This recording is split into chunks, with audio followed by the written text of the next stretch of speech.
Orphanage trust দুর্নীতি মামলায় বেগম খালেদা জিয়া সহ সব আসামিকে আপিলে খালাস। হাইকোর্ট ও নিম্ন আদালতের রায় বাতিল। প্রতিহিংসার বিচার করা হয়েছে পর্যবেক্ষণে আদালত। দুর্নীতির অভিযোগে অবশেষে ব্রিটিশ মন্ত্রিসভা থেকে পদত্যাগ করলেন টিউলিপ সিদ্দিক। সামাজিক যোগাযোগ মাধ্যম এক্সে পোস্ট করে সরে দাঁড়ানোর ঘোষণা। ছাগলকাণ্ডে আলোচিত এনবিআরের সাবেক সদস্য মতিউর রহমান ও তার স্ত্রীকে ভাটারা থেকে গ্রেফতার রাখা হয়েছে ডিবি কার্যালয়ে। প্রধান উপদেষ্টার কাছে আজ সংস্কারের রূপরেখা দেবে 4 কমিশন। নির্বাচন পদ্ধতি, রাষ্ট্রপতি নির্বাচন ও আইনসভা নিয়ে থাকতে পারে প্রস্তাবনা। ফেব্রুয়ারিতে প্রতিবেদন দেবে বাকিরা।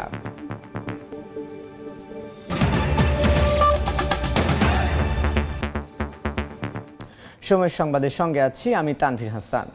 জিয়া অরফানেজ ট্রাস্ট দুর্নীতি মামলায় বেগম খালেদা জিয়া, তারেক রহমান সহ সব আসামিকে খালাস দিয়েছেন আপিল বিভাগ। হাইকোর্ট ও নিম্ন আদালতে রায় বাতিল করা হয়েছে। এ নিয়ে ব্রিফ করছেন আইনজীবী, সরাসরি যাচ্ছি সেখানে। এটা খুবই দুঃখজনক যে মামলার মধ্যে কোনো সারবর্তাই ছিল না, সেই মামলা 5 বছর থেকে 10 বছর করেছে। অর্থাৎ বিচার ব্যবস্থা বলে কিছু ছিল না। ফ্যাসিস্ট সরকার যা বলতো সেভাবেই এই জাজমেন্ট হতো এবং বেগম খালেদা জিয়া এবং অন্যান্যদের বিরুদ্ধে সেই রকম জাজমেন্টই এখানে হয়েছে, সেরকম বিচার ব্যবস্থাই হয়েছে। আজকে মনে হচ্ছে যে বিচার বিভাগ স্বাধীনভাবে তাদের দায়িত্ব পালন করেছে। গত 4 দিন হিয়ারিং করে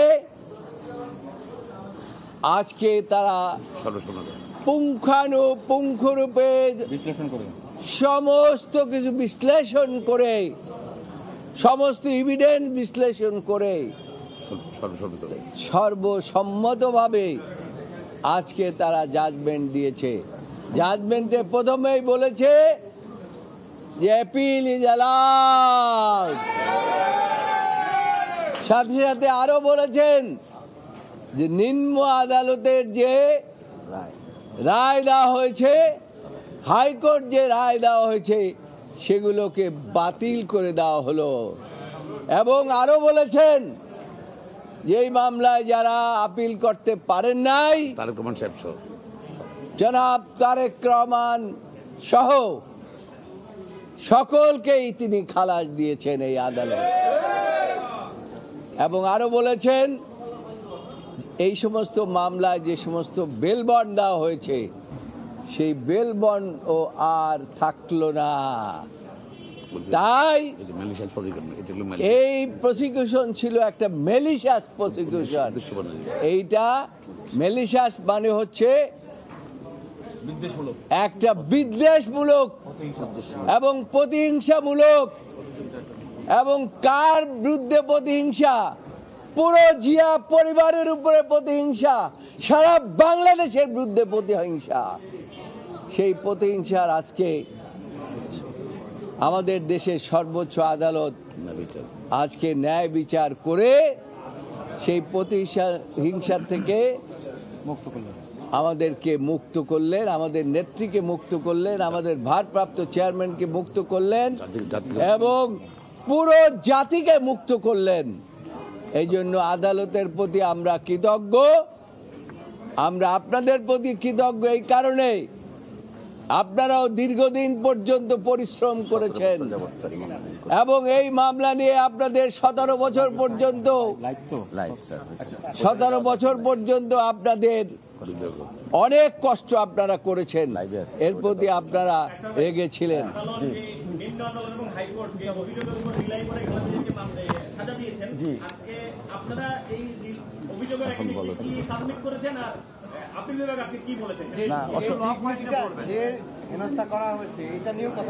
অসংখ্য ধন্যবাদ।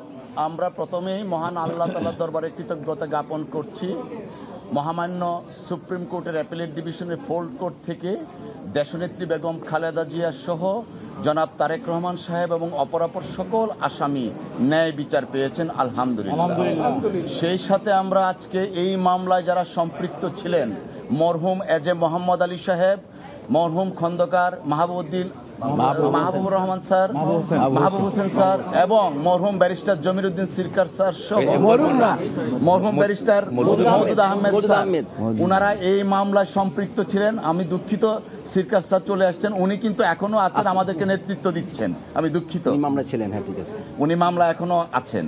তো আমরা বেসিক্যালি প্রথম থেকে যে কথাটা বলে আসছি, এই মামলাটা ছিল শেখ হাসিনা ওয়াজেদের ব্যক্তিগত জিঘাংসা এবং প্রতিহিংসা এবং রাজনৈতিকভাবে বেগম খালেদা জিয়া এবং তার পরিবারকে খাটো করার জন্য, নিশ্চিহ্ন করার জন্য রাজনৈতিক চিন্তা চেতনায় এই মামলাটা দায়ের করা হয়েছিল। তিনি যখন সংসদে দাঁড়িয়ে নির্জলা মিথ্যা কথা বলতেন, তার বাসায় বেগম খালেদা জিয়া এতিমের টাকা মাইরে খেয়েছেন। আজকে আদালতের মাধ্যমে প্রমাণিত হলো, দেশনেত্রী বেগম খালেদা জিয়া ইনোসেন্ট এবং সর্বোচ্চ আদালত বলেছেন ফাউন্ড নট গিলটি। এবং এই মামলায় যে সামাজিকভাবে দেশনেত্রী বেগম খালেদা জিয়া সহ অপরাপর আসামিদেরকে লেবেল করা হয়েছিল, সেই ব্যাপারে আদালত অ্যাড্রেস করেছেন। পূর্ণাঙ্গ জাজমেন্ট পেলে আমরা বুঝবো। ম্যালিশিয়াস প্রসিকিউশনের কথাটা আনা হয়েছে, আলটেরিয়ার মোটিভের কথা আনা হয়েছে, অর্থাৎ আজকের জাজমেন্টে প্রমাণিত হয়েছে শেখ হাসিনা ওয়াজেদ তার ব্যক্তিগত রাজনৈতিক উচ্চাভিলাষ এবং ফ্যাসিজমকে প্রলং করার জন্য দেশনেত্রী বেগম খালেদা জিয়া, জনাব তারেক রহমান সাহেব সহ অপরাপর আসামিদেরকে এইখানে অন্তর্ভুক্ত করেছিলেন।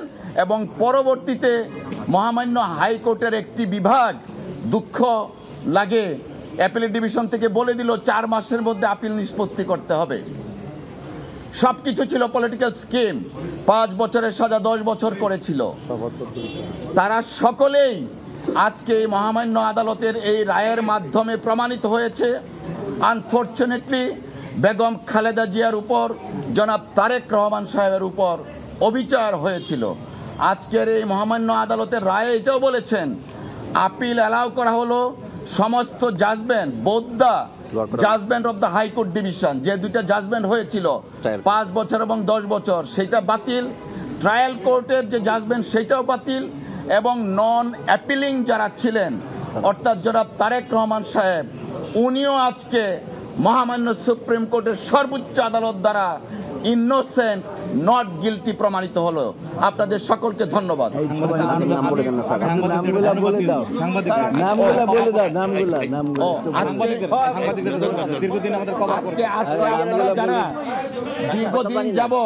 দীর্ঘদিন যাবত আপনারা আমাদেরকে সহযোগিতা করেছেন। আইনজীবী হিসাবে ব্যারিস্টার মাহবুবউদ্দিন খুকন, ব্যারিস্টার বদরুদ্দোজা বাদল, ব্যারিস্টার রুহুল কুদ্দুস কাজল, গাজী কামরুল ইসলাম সজল, অ্যাডভোকেট মোহাম্মদ আলী, অ্যাডভোকেট তৌফিক জাকির সহ আমাদের খুকন বগুড়ার কোথায় আছে সহ অ্যাডভোকেট জাকির হোসেন ভাইয়া, সকলে এই মামলায় অনেক পরিশ্রম করেছেন। আজকে দলের পক্ষ থেকে আইনজীবীদের প্রতি, আমি আইন সম্পাদক হিসাবে সকলের প্রতি কৃতজ্ঞতা জানাচ্ছি, পরিবারের প্রতি কৃতজ্ঞতা জানাচ্ছি। ধন্যবাদ। আমি একটু অ্যাড করতে চাই।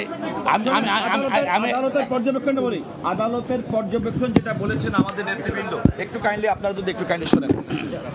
আদালত বলছেন এটা কিন্তু আনপ্রেসিডেন্টেড। আদালত বলছেন এই মামলাতে সাধারণত আপিল বিভাগ কোনো আপিল করলে হাইকোর্টের রায়টাই সেটা সাইড করেন। এই মামলাটা প্রথম থেকে এত বেশি বিদ্বেষপূর্ণ এবং প্রতিহিংসা পরায়ণ ছিল, এই কারণে আদালত নিম্ন আদালতের রায় এবং উচ্চ আদালতের রায় দুটাই বাতিল ঘোষণা করেছেন। আদালত তার পর্যবেক্ষণে বলেছেন এই মামলা এত বেশি বিদ্বেষপূর্ণ যে সে কারণে শুধুমাত্র আপিলকারী ব্যক্তিরাই নয়, সুতরাং যারা আপিল করেননি তাদের ক্ষেত্রেও সমানভাবে প্রযোজ্য হবে। আদালত অত্যন্ত গুরুত্বপূর্ণ পর্যবেক্ষণ বলেছেন যে দেখেন এই সিদ্ধান্ত, অর্থাৎ আপিল বিভাগের আজকের রায়ের পরিপ্রেক্ষিতে এই যারা আসামি এবং আপিলকারী তাদের সমাজে যে সম্মান হানি ঘটেছিল তার একটা চির সমাপ্তি ঘটবে এবং তাদের ইনোসেন্টটা আজকে থেকে পুনরুজ্জীবিত হবে এবং তারা যে কখনোই অন্যায় কোনো অপরাধ করেননি সেটা। আর এটার মাধ্যমে আদালত প্রত্যাশা করেছে, আমার যেটা বলেছেন সেটা হচ্ছে যে এই ধরনের ম্যালিশিয়াস প্রসিকিউশন আমরা মনে করি কখনো কোনো ব্যক্তিকে রাজনৈতিক বিধ্বংসের কারণে করবেন না এবং এই রায় একটি ঐতিহাসিক রায়। বাংলাদেশের আদালতের জন্য যুগ যুগ ধরে এই রায়টি ভবিষ্যতে রেফারেন্স হিসেবে থাকবে। আদালত যেটা আরেকটা এডিশনাল পয়েন্ট, আপনাদের সকলকে এডিশনাল ধন্যবাদ। পয়েন্ট ছিল যে আদালত বলছে অপরাধের সাক্ষী প্রমাণের অপরাধের কোনো সকলকে উপাদান নাই, ধন্যবাদ। উপাদান নাই এবং সুতরাং এটা প্রমাণ করতে পারে না। শুনছিলেন বেগম খালেদা জিয়ার আইনজীবীরা, তারা যেটি বলছেন যে এই মামলাটি যে প্রতিহিংসামূলক ছিল আজকে আদালতের রায়ে তা প্রমাণিত হয়েছে এবং বেগম খালেদা জিয়ার কে এবং জিয়া পরিবারকে সামাজিকভাবে যে হেয় করা হয়েছে, হেনস্থা করা হয়েছে, আজকের এই মামলার বেগম খালেদা জিয়া, তারেক রহমান সহ সব আসামি নির্দোষ প্রমাণিত হয়েছেন এবং তাদের যে সম্মানহানি হয়েছে সেটি আবার নতুন করে পুনরুজ্জীবিত হবে, এমনটি তারা কিন্তু আদালত তার রায়ের পর্যবেক্ষণে বলেছেন। এবং আদালত রায়ের পর্যবেক্ষণ স্পষ্ট করে বলেছেন যে এই মামলার শুরু থেকে শেষ পর্যন্ত, অর্থাৎ বিচারিক আদালত থেকে হাইকোর্ট পর্যন্ত প্রতিটি ক্ষেত্রেই ম্যালিশিয়াস প্রসিকিউশন, যার বাংলা হচ্ছে বিদ্বেষমূলক বা প্রতিহিংসামূলক বিচার করা হয়েছে, এমনটি কিন্তু পর্যবেক্ষণ দিয়েছেন। এবং যে আসামিদের বিরুদ্ধে যে অভিযোগগুলো আনা হয়েছে, অপরাধগুলো আনা হয়েছে, তার কোনোটি প্রমাণিত হয়নি বলেই মন্তব্য করেছেন বা পর্যবেক্ষণ দিয়েছেন দেশের সর্বোচ্চ আদালত। জিয়া অরফানেজ ট্রাস্ট মামলাটিতে 2018 সালের 8 ফেব্রুয়ারি বেগম খালেদা জিয়াকে 5 বছরের সাজা দেওয়া হয়। নজিরবিহীনভাবে এই সাজাটি হাইকোর্টে এসে বেড়ে যায়। আমরা সাধারণত দেখি যে হাইকোর্টে এসে সাজা আর প্রাপ্ত কোনো আসামি যদি আপিল করেন তাহলে খালাস পান, কিন্তু হাইকোর্টে এসে সাজা বেড়ে যায় এই ধরনের ঘটনা ঘটেনি, কিন্তু বেগম খালেদা জিয়ার ক্ষেত্রে এটি ঘটেছিল, এমনটি তার আইনজীবীরা বলছেন। এবং হাইকোর্টের এই সাজা যখন বাড়লো তখন বেগম খালেদা জিয়া সাজার বিরুদ্ধে আপিল বিভাগে লিভ টু আপিল করলেন। সেই লিভ টু আপিলের শুনানি শেষে বেগম খালেদা জিয়া সাজা স্থগিত করলেন। সাজা স্থগিত করার পরে আজকে চূড়ান্ত শুনানি এর আগেই শেষ হয়েছিল, আজকে রায় দিয়েছেন। রায়ে আদালত স্পষ্ট করে বলেছেন যে বেগম খালেদা জিয়ার বিরুদ্ধে জিয়া অরফানেজ ট্রাস্ট দুর্নীতি মামলার যে অভিযোগগুলো আনা হয়েছে, অরফানেজ ট্রাস্টের নামে যে টাকা আত্মসাতের কথা বলা হয়েছে, অনিয়মের কথা বলা হয়েছে, বিশ্বাসভঙ্গের কথা বলা হয়েছে, তার কোনো অভিযোগই প্রমাণিত হয়নি। অর্থাৎ এই জিয়া অরফানেজ ট্রাস্ট দুর্নীতি মামলায় বেগম খালেদা জিয়ার সহ তারেক রহমান সহ যত আসামি রয়েছেন সব আসামিকে খালাস দিয়েছেন। নিম্ন আদালত হাইকোর্টের রায় বাতিল করেছেন এবং এই পুরো বিচারটি প্রতিহিংসামূলক ছিল, এটি আদালত তার রায়ের পর্যবেক্ষণে উল্লেখ করেছেন। তো এই ছিল সুপ্রিম কোর্ট থেকে আমার কাছে সবশেষ খবর। এতক্ষণ সরাসরি যুক্ত ছিলাম হাইকোর্টে। প্রায় এক সপ্তাহ ধরে বিএনপি চেয়ারপারসন বেগম খালেদা জিয়াকে পর্যবেক্ষণে রেখেছেন যুক্তরাজ্যের চিকিৎসকরা। সাংবাদিকদের এ তথ্য জানিয়েছেন ব্যক্তিগত চিকিৎসক AZM জাহিদ হোসেন। লন্ডনের বাংলাদেশে অধ্যুষিত বেশ কয়েকটি মসজিদে আগামী শুক্রবার বেগম খালেদা জিয়ার সুস্থতা কামনা করে দোয়া মাহফিলের আয়োজন করা হবে। লন্ডন থেকে শোয়েব কবিরের রিপোর্ট। লিভার সিরোসিসে আক্রান্ত বিএনপি চেয়ারপারসন বেগম খালেদা জিয়ার লিভার প্রতিস্থাপনের বিষয়টি এখনো চূড়ান্ত হয়নি, তবে চিকিৎসকরা পর্যবেক্ষণে রয়েছেন। অবস্থা বিচার বিশ্লেষণ করে পরবর্তীতে তা চূড়ান্ত করা হবে বলে জানিয়েছেন খালেদা জিয়ার ব্যক্তিগত চিকিৎসক AZM Zahid Hossain. Owner day to day balance খুবই মেনটেন করতে হয়। শি ইজ রানিং 79, যে কথাটি আপনি বলছেন লিভার ট্রান্সপ্লান্টের issue, yes it is keeping in mind, কিন্তু মনে রাখতে হবে হয়তো ইট ইজ ফিজিবল, হয়তো ইট ইজ আদৌ করার মতো অবস্থার মধ্যে আমরা কি এখনও আছি কি না, অথবা কীভাবে করলে উনি আরও ভালো থাকতে পারবেন, আমরা কি রিস্ক বেশি নিয়ে ফেলবো, এইসব অনেক জিনিস আছে। কাজেই সেগুলো বিচার বিশ্লেষণের এখনও সময় আসে নাই, ওনারা সময় করে বিচার বিশ্লেষণ করে তারপরে জানাবো। তিনি আরও বলেন, সুস্থ হয়ে দেশে ফিরে যাওয়ার জন্য দোয়া চেয়েছেন বেগম খালেদা জিয়া। আপনাদের মাধ্যমে দেশবাসীর কাছে এবং দেশের এর বাইরেও পৃথিবীর মানুষ যারা ওনার জন্য, ওনার ওয়েল উইশার, সবার কাছে ওনার পরিবার এবং ওনার পক্ষ থেকে আমরা দোয়া চাই। এবং উনি নিজেও দোয়া চেয়েছেন, আপনাদেরকেও যেমন ধন্যবাদ জানিয়েছেন, দোয়াও চেয়েছেন ওনার সুচিকিৎসা যাতে হয় এবং যাতে উনি আরেকটু সুস্থ হয়ে দেশে ফেরত যেতে পারেন, সেই জন্য আপনারা সবাই ওনার জন্য দেশবাসীর কাছে দোয়া চাইবেন। আগামী শুক্রবার লন্ডনের বাংলাদেশি অধ্যুষিত বেশ কয়েকটি মসজিদে খালেদা জিয়ার সুস্থতা কামনা করে দোয়া মোনাজাত করা হবে বলে জানান যুক্তরাজ্য বিএনপি সভাপতি MM মালেক। আমি ফ্রাইডে যুক্তরাজ্য বিএনপি ওনার জন্য আমাদের ইস্ট লন্ডন মসজিদে, আমরা ব্রিকলেন মসজিদে আমরা দোয়ার আয়োজন করেছি এবং প্রত্যেকটা বাংলাদেশে এবং দেশের বাইরে ভিতরে যারা আছেন, যে যেখানে আছেন, ম্যাডাম খালেদা জিয়ার জন্য আপনারা দোয়া করবেন যাতে উনি সুস্থ হয়ে আবার সবার কাছে ফিরে যান। তিনবারের সাবেক প্রধানমন্ত্রী খালেদা জিয়া দীর্ঘদিন ধরে liver cirrhosis, kidney, diabetes, arthritis সহ শারীরিক নানা অসুস্থতায় ভুগছেন। শোয়েব কবির, সময় সংবাদ, লন্ডন। সমালোচনার মুখে যুক্তরাজ্যের মন্ত্রিসভা থেকে পদত্যাগ করেছেন টিউলিপ সিদ্দিক। মঙ্গলবার সামাজিক মাধ্যম এক্সের একটি পোস্টে পদত্যাগের ঘোষণা দেন, তবে নিজেকে নির্দোষ দাবি করেন তিনি। সংবাদ মাধ্যম দ্য গার্ডিয়ান জানায়, দুর্নীতি ও অনিয়মের অভিযোগে ক্রমবর্ধমান চাপের মুখে মন্ত্রিসভা থেকে পদত্যাগের সিদ্ধান্ত নেন টিউলিপ। তার পদত্যাগের পরই লেবার পার্টির এমা রেনল্ডসকে যুক্তরাজ্যের অর্থ ও নগর বিষয়ক মন্ত্রী হিসেবে নিয়োগ দেওয়া হয়। ছাত্র জনতার অভ্যুত্থানে ক্ষমতাচ্যুত প্রধানমন্ত্রী শেখ হাসিনার ছোট বোন শেখ রেহানার মেয়ে টিউলিপ সিদ্দিক সম্প্রতি দুর্নীতির একাধিক অভিযোগে পরিবারের সদস্যদের সঙ্গে তার নামও উঠে আসে। অবশেষে ব্যাপক সমালোচনার মুখে যুক্তরাজ্যের ক্ষমতাসীন লেবার সরকারের অর্থ ও নগর বিষয়ক মন্ত্রীর পদ থেকে সরে দাঁড়ালেন টিউলিপ। সংবাদ মাধ্যম দ্য গার্ডিয়ান জানায়, ব্রিটিশ প্রধানমন্ত্রী কিয়ার স্টারমার তার পদত্যাগপত্র গ্রহণ করেছেন। আমরা আসলে পুরো কমিউনিটি এখন বিব্রতকর অবস্থার মধ্যে আছি। যদি টিউলিপ সিদ্দিক আগে রিজেন করতেন তাহলে তো এত লেখালেখি হতো না আমাদের কমিউনিটিকে নিয়ে। আজকে তো পুরাটা কমিউনিটি বাংলাদেশ এবং বাংলাদেশকে নিয়ে তারা লিখলো। টিউলিপ লেবার পার্টির এমপি। লেবার পার্টি অনেক স্বচ্ছ পার্টি। লেবার পার্টি কারো উপরে যদি একটু 1% কোনো এলিগেশনের সত্যতা পায়, সাথে সাথে সাসপেন্ড করে।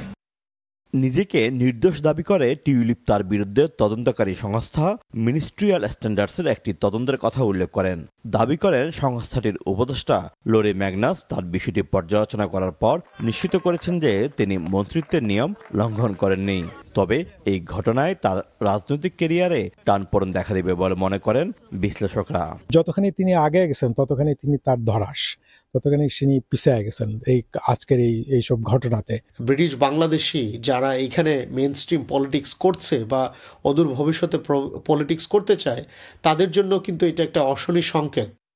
টিউলিপ পদত্যাগ করার পরে লেবার পার্টির এমপি এমা রেনল্ডসকে নতুন অর্থ ও নগর বিষয়ক মন্ত্রী হিসেবে নিয়োগ দেওয়া হয়েছে। দীর্ঘ 14 বছর পর ক্ষমতায় আসা লেবার দল নতুন করে হোঁচট খেল টিউলিপ সিদ্দিকির পদত্যাগের মাধ্যমে। একই সাথে ব্রিটিশ মূলধারার রাজনীতিতে বাংলাদেশিদের অগ্রযাত্রা কিছুটা থমকে গেল। এখন দেখার বিষয়, টিউলিপ সিদ্দিকির বিরুদ্ধে দুর্নীতির অভিযোগের জল কোথায় গিয়ে গড়ায়। শোয়েব কবির, সময় সংবাদ, লন্ডন। বাংলাদেশ থেকে পাচার হওয়া অর্থ ফিরিয়ে আনতে বৈশ্বিক অংশীদারদের সঙ্গে কাজ করবে সরকার।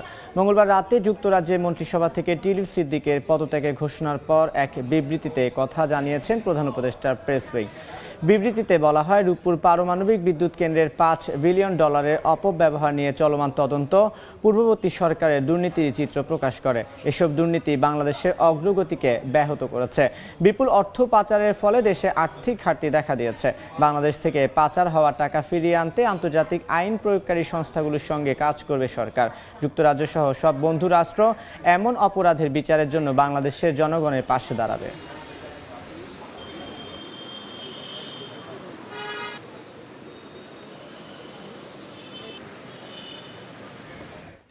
আজ প্রধান উপদেষ্টার কাছে সংস্কারের রূপরেখা তুলে ধরবে 4 কমিশন। নির্বাচন পদ্ধতি, রাষ্ট্রপতি নির্বাচন ও আইনসভার সংস্কার নিয়ে নানা প্রস্তাবনা থাকতে পারে কমিশনগুলোর রিপোর্টে। রাজনৈতিক দলগুলোর সঙ্গে সংলাপের পর সংস্কারের বিষয়ে চূড়ান্ত পদক্ষেপ গ্রহণ করবে সরকার। আর ফেব্রুয়ারিতে রিপোর্ট দেবে অন্য কমিশনগুলো। শপথ গ্রহণ করতেছি যে ছাত্র জনতার গণ অভ্যুত্থানে হাসিনা সরকারের পতনের পর দায়িত্ব নেয় অন্তর্বর্তী সরকার। কর্তৃত্ববাদী দুঃশাসনে অনিয়ম দুর্নীতির বেড়াজালে বিপর্যস্ত দেশের আইন, বিচার ও শাসন বিভাগ সহ সব খাত। রাষ্ট্র মেরামতের লক্ষ্যে সংস্কার প্রস্তাব তৈরির জন্য অন্তর্বর্তী সরকার 2 ধাপে 11টি কমিশন গঠন করে। প্রথম ধাপে গত অক্টোবর মাসে জনপ্রশাসন, পুলিশ, দুর্নীতি দমন কমিশন, নির্বাচন ব্যবস্থা, সংবিধান ও বিচার বিভাগ সংস্কার কমিশন গঠিত হয়। দ্বিতীয় ধাপে গঠন করা হয় গণমাধ্যম, স্বাস্থ্য, শ্রম, নারী ও স্থানীয় সরকার ব্যবস্থা সংস্কারে আরও 5টি কমিশন। 3 মাসে নানা অংশীজনের সঙ্গে দফায় দফায় বৈঠক করে সংস্কার কমিশনগুলো। বৈঠক আর আলোচনায় উঠে আসে বিভিন্ন খাত পুনর্গঠনের নানা প্রস্তাবনা ও সুপারিশ। এগুলো যাচাই বাছাই শেষে জানুয়ারির প্রথম সপ্তাহে চূড়ান্ত রিপোর্ট প্রকাশের জন্য সময় ধার্য থাকলেও কাজ শেষ না হওয়ায় 15 জানুয়ারি পর্যন্ত বাড়ানো হয় প্রথম ধাপে গঠিত কমিশনগুলোর মেয়াদ। সম্প্রতি প্রধান উপদেষ্টার দফতর থেকে জানানো হয় সংস্কারের প্রস্তাবনা সরকারের কাছে তুলে দিতে প্রস্তুত প্রথম ধাপে গঠিত কমিশনগুলো। বুধবার 4টি সংস্কার কমিশন তাদের রিপোর্ট প্রধান উপদেষ্টার কাছে তুলে ধরবে। নির্বাচন পদ্ধতি, রাষ্ট্রপতি নির্বাচন, সংসদের কক্ষ বা দ্বিকক্ষ বিশিষ্ট সংসদ হলে কোন কক্ষের নির্বাচন কিভাবে হবে এ নিয়ে স্পষ্ট প্রস্তাবনা থাকতে পারে রিপোর্টে। এছাড়া দুর্নীতিসহ নানা অনিয়মের রাশ টেনে ধরতে করণীয় ঠিক করতে দিক নির্দেশনাও থাকতে পারে সংস্কার কমিশনের সুপারিশে। আর প্রতিবেদন পাওয়ার পর সংস্কারের প্রস্তাবনা নিয়ে রাজনৈতিক দলগুলোর সঙ্গে সংলাপের পর সংস্কারের বিষয়ে চূড়ান্ত পদক্ষেপ গ্রহণ করবে সরকার। শাকির আহমেদ, সময় সংবাদ, ঢাকা। এই মুহূর্তে প্রধান উপদেষ্টার কার্যালয় তেজগাঁওয়ে আছেন রিপোর্টার তাজওয়ার মাহমুদ, সরাসরি যাচ্ছি তার কাছে।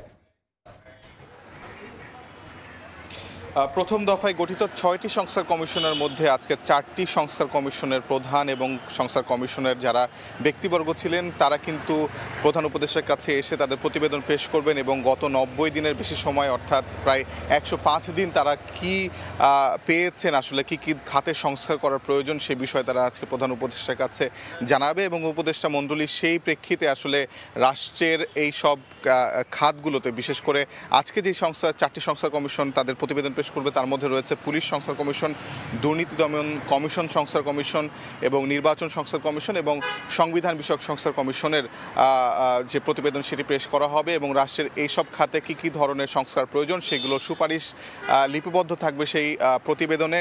এবং আমরা জানি যে গত অক্টোবরে প্রথম ধাপে 6টি সংস্কার কমিশন গঠিত হয়েছিল, তার মধ্যে আজকে 4টি সংস্কার কমিশন তাদের প্রতিবেদন পেশ করবে। বাকি যে দুটি আছে অর্থাৎ বিচার বিভাগ সংস্কার কমিশন এবং জনপ্রশাসন সংস্কার কমিশন তারা কিছুটি সময় বাড়িয়েছে এবং বাড়িয়ে এ মাসের অর্থাৎ 31 জানুয়ারি তারা তাদের প্রতিবেদন প্রকাশ করবে। এছাড়াও কিন্তু পরবর্তী ধাপে আরও 5টি সংস্কার কমিশন গঠন হয়েছিল, তারা কিন্তু কিছুটা সময় পেয়েছে, ফেব্রুয়ারির দ্বিতীয় সপ্তাহ নাগাদ হয়তো তারা তাদের প্রতিবেদন পেশ করবেন। তবে আজকে আসলে গুরুত্বপূর্ণ যে 4টি সংস্কার কমিশন সেখানে নানা ধরনের যে সুপারিশ থাকবে সেগুলো আসলে রাষ্ট্রে কিভাবে একীভূত করা হবে অর্থাৎ রাষ্ট্র পরিচালনার ক্ষেত্রে কিভাবে একীভূত করা হবে সেক্ষেত্রে কিন্তু গতকালকে প্রেস ব্রিফিং থেকে এক ধরনের বার্তা এসেছে যে পরবর্তীতে যে নির্বাচিত সরকার আসবে তারা চাইলে এটি সংবিধানে অন্তর্ভুক্ত করতে পারে অথবা জনগণ যদি চায় তাহলে এই সরকারই আসলে সেটি আসলে কার্যবিধি হিসেবে নিয়ে গ্রহণ করে সেটিতে রাষ্ট্র পরিচালনার ক্ষেত্রে প্রণয়ন বা প্রয়োগ করতে পারে। তবে যেইটি মূলত গুরুত্বপূর্ণ বিষয় সেটি হলো যে আজকে কি কি আসে সংস্কার কমিশনে প্রতিবেদনে সেটি দেখার বিষয় রয়েছে। বিশেষ করে এই সংস্কার কমিশনগুলোর উপর কিন্তু অনেক কিছু নির্ভর করছে। বিশেষ করে দেশে যেটি মূলত আলোচনা সেটি হলো যে সংস্কার প্রয়োজন নাকি নির্বাচন, সেখানে কিন্তু একটা গুরুত্ববহ আলোচনা রয়েছে এবং ছাত্র জনতার যে অভ্যুত্থান সেই অভ্যুত্থানের পরবর্তী সময়ে কিন্তু আমরা দেখেছি যে বিপুল পরিমাণ মানুষের মধ্যে সংস্কারের একটি আকাঙ্ক্ষা ছিল এবং তারই লক্ষ্যে এই প্রধান উপদেষ্টা ডক্টর মোহাম্মদ ইউনূসের নেতৃত্বাধীন সরকার 6টি সংস্কার কমিশন প্রথমে গঠন করেছিল, পরে 5টি সংস্কার কমিশন আরও গঠন করে। অর্থাৎ সংস্কারের যে চাহিদা আছে জনমনে এবং আকাঙ্ক্ষা আছে সেই আকাঙ্ক্ষা বাস্তবায়নে আজকে কি কি সুপারিশ আসে সেটি আমরা আপনাদেরকে পরবর্তীতে জানাবো। 11:30টায় মূলত প্রধান উপদেষ্টার কাছে এই সংস্কার কমিশনগুলো তাদের প্রতিবেদন পেশ করার কথা রয়েছে। তো এই ছিল আমার কাছে এখন পর্যন্ত সর্বশেষ। পরবর্তীতে প্রতিবেদন পেশ করার পরে হয়তো আমরা আপনাদেরকে আরও একটু জানাতে পারবো। এতক্ষণ সরাসরি যুক্ত ছিলাম তেজগাঁওয়ে। ছাগলকাণ্ডে বহুল আলোচিত এনবিআরের সাবেক সদস্য মতিউর রহমান ও তার স্ত্রী সাবেক উপজেলা চেয়ারম্যান লায়লা কানিজকে গ্রেফতার করেছে ঢাকা মহানগর গোয়েন্দা পুলিশ। মঙ্গলবার দিবাগত রাতে রাজধানীর বসুন্ধরার ভাটারা এলাকা থেকে তাকে গ্রেফতার করা হয়। সকালে বিষয়টি গণমাধ্যমে নিশ্চিত করেন ডিএমপির মিডিয়া ও পাবলিক রিলেশনস বিভাগের উপকমিশনার মোহাম্মদ তালিবুর রহমান। গত বছর কোরবানির ঈদের সময় ছাগল কাণ্ডে আলোচনায় আসেন মতিউর রহমান। এরপর চলতি বছরের শুরুতে অবৈধ সম্পদ অর্জন ও সম্পদের তথ্য গোপনের অভিযোগে মতিউরের প্রথম স্ত্রী ও সন্তানদের বিরুদ্ধে 3টি মামলা দায়ের করে দুদক। পরে মতিউর তার প্রথম স্ত্রী সন্তানের দেশ ত্যাগে নিষেধাজ্ঞা দেন আদালত।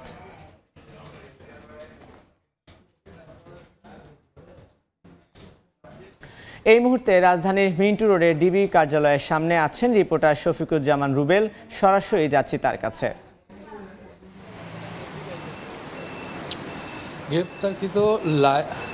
গ্রেপ্তারকৃত এনবিআর সাবেক কর্মকর্তা মতিউর রহমান এবং তার স্ত্রী লায়লা কানিজ এই মুহূর্তে ডিবি কার্যালয়ে আছেন। আমরা যতদূর জানি যে তাকে দুপুরের পর নাগাদ হয়তো বা কোর্টে উঠানো হতে পারে। আপনারা জানেন যে এনবিআর যে সাবেক কর্মকর্তা রয়েছেন মতিউর রহমান এবং তার যে স্ত্রী, তার প্রথম স্ত্রীকে আজকে রাতেই গ্রেপ্তার করা হয়।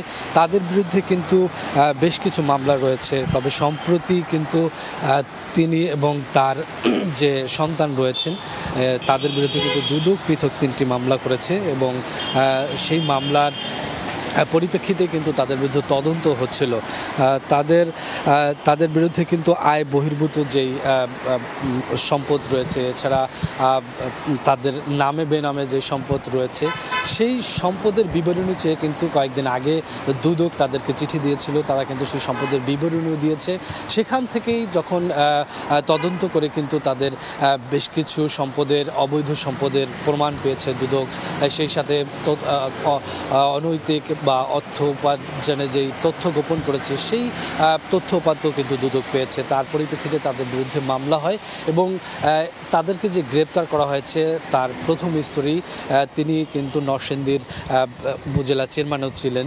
তার বিরুদ্ধে কিন্তু বেশ কিছু অভিযোগ রয়েছে। সব মিলিয়ে তাদের বিরুদ্ধে নানান অভিযোগের ভিত্তিতেই কিন্তু ডিএমপি পক্ষ থেকে যেটা বলা হচ্ছে যে এখন পর্যন্ত নিশ্চিত করা হয়নি কোন মামলায় তাকে গ্রেপ্তার করা হয়েছে। তবে তারা বলছেন যে দীর্ঘদিনেই তাদের বিরুদ্ধে যে অভিযোগগুলো ছিল সেই অভিযোগগুলো পর্যালোচনা করেই মূলত তাদের বিরুদ্ধে অ্যাকশনে যাওয়া হচ্ছে। এবং আপনারা জানেন যে এই ছাগল কাণ্ডের মূলত আলোচনায় আসে মতিউর রহমান, তার দ্বিতীয় স্ত্রীর সন্তান। তিনি গত বছর কোরবানির সময় মূলত একটি ছাগল কিনেন যেটার মূল্য ছিল 15 লক্ষ টাকা। তারপরে থেকেই মূলত তাদের যে অবৈধ সম্পদের যে পাহাড় সেগুলো সামনে আসতে শুরু করে। দিন শেষে তাদেরকে গতকালকে তার প্রথম স্ত্রী এবং মতিউর রহমানকে গ্রেপ্তার করা হয়। দুপুর নাগাদ তাদেরকে নিম্ন আদালতে নেওয়ার সম্ভাবনা রয়েছে। তো সব মিলে এই ছিল এই মুহূর্তে ডিবি অফিস থেকে। এতক্ষণ সরাসরি যুক্ত ছিলাম ডিবি কার্যালয়ে। এই পর্যায়ে শীর্ষ সংবাদগুলো জানিয়ে দিচ্ছি আরেকবার। অরফানেজ ট্রাস্ট দুর্নীতি মামলায় আপিলে খালাস বেগম জিয়া সহ সব আসামি। হাইকোর্ট ও নিম্ন আদালতের রায় বাতিল। প্রতিহিংসার বিচার করা হয়েছে আদালতের পর্যবেক্ষণ। দুর্নীতির অভিযোগে চাপের মুখে ব্রিটিশ মন্ত্রিসভা থেকে পদত্যাগ করলেন টিলিপ সিদ্দিক। সামাজিক যোগাযোগ মাধ্যম এক্সে পোস্টে সরে দাঁড়ানোর ঘোষণা, নিজেকে নির্দোষ দাবি। এবং ছাগল কাণ্ডে আলোচিত এনবিআরের সাবেক সদস্য মতিউর রহমান ও তার স্ত্রীকে ভাটারা থেকে গ্রেফতার রাখা হয়েছে ডিবি কার্যালয়ে।